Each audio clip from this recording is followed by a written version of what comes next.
While much of the talk this past Sunday has been on the underdog and really popular win of Daniel Suarez, there's been a lot less talk on what has ended this weekend. And that, of course, is Fox's run from the Xfinity and Cup Series for 2022.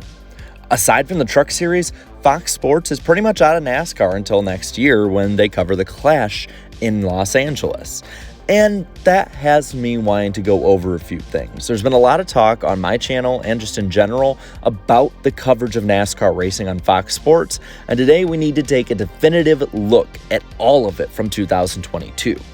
So what we're going to do is we're going to look at the good and the bad that Fox Sports has done with their NASCAR coverage this year. We're going to go over it. We're going to see what they can improve on, what they can really build upon that's good, and where they can go from here. So let's start off, because I think we all need a little good to talk about. Let's start off with the good that Fox Sports has done this year.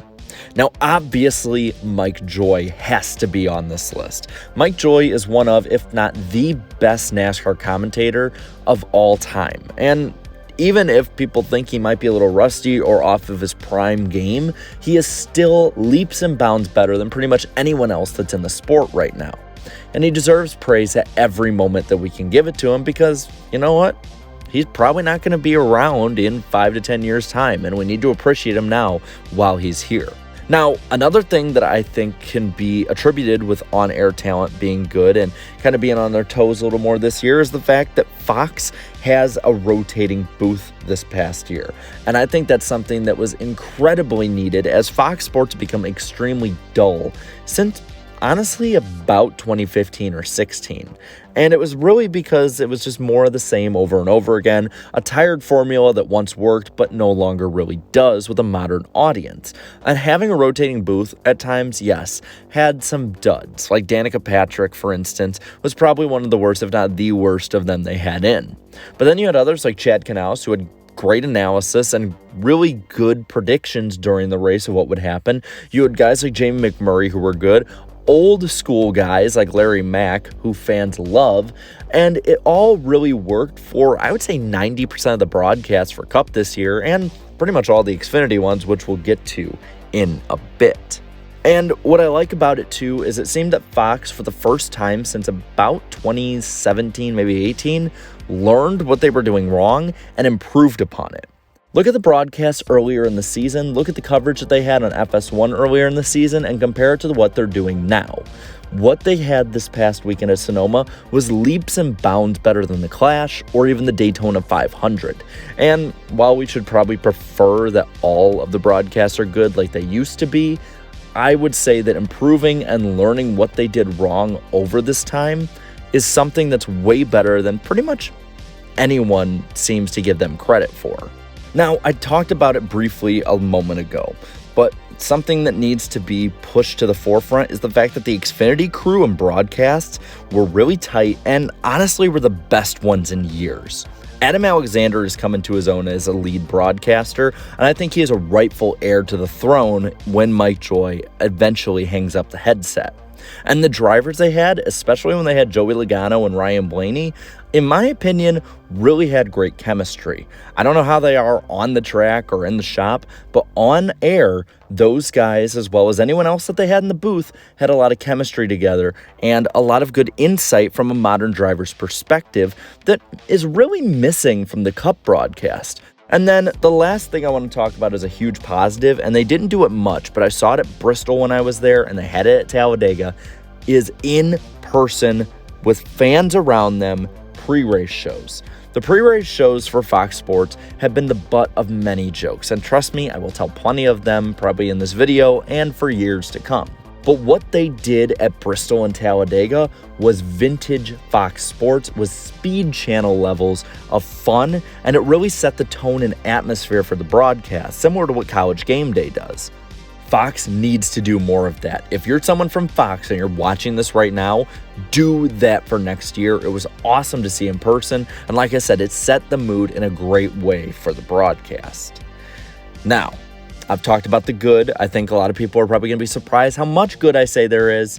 But of course, we do have to talk about the bad. Number one, Clint Bowyer. I'm sorry. I like Clint Bowyer as a driver and a personality. I don't like listening to him be a goofball during what is supposed to be a serious sporting event nonstop for 18 straight weeks, especially like this year when we have no bye weeks and it's just constant Clint over and over and over again. It's too much. It's overbearing. And when you make him the show, it only gets worse for fans as it goes and gets very grating. And that really feeds into what the Fox broadcasts have been. While they've improved, they're still far too goofy and kind of seem scripted to that goofiness. And scripted does not play well with live sports, and it doesn't matter what the great on-air content and on-air personalities are. When this kind of goofiness is obviously portrayed in this way, it just turns off fans new and old. And this stuff needs to stop immediately. What they can change is the fact that the production and camera angles at times were atrocious this year. You just see random times where there'd be a battle on track.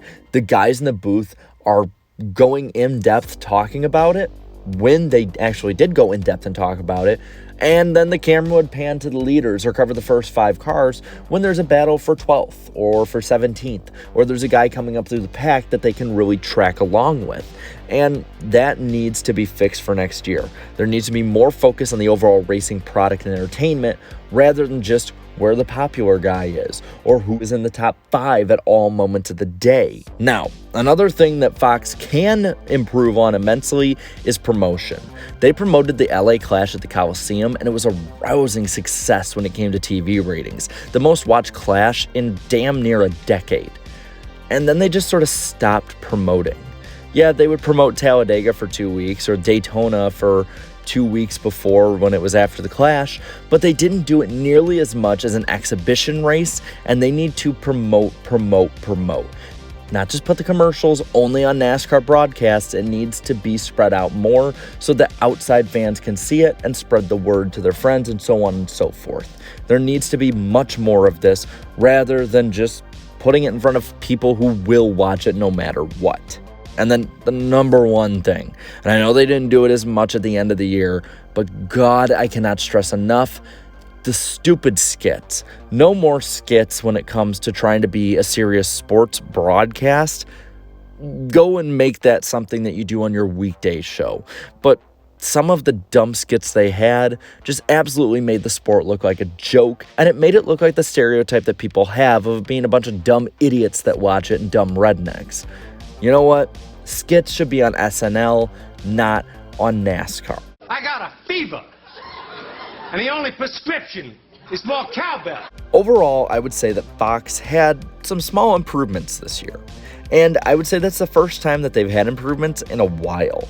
It's definitely better than 2021's broadcasts were, and of course, the COVID 2020 broadcast.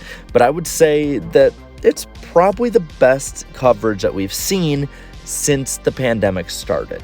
It kind of harkened back to 2019 coverage or early 2020 coverage.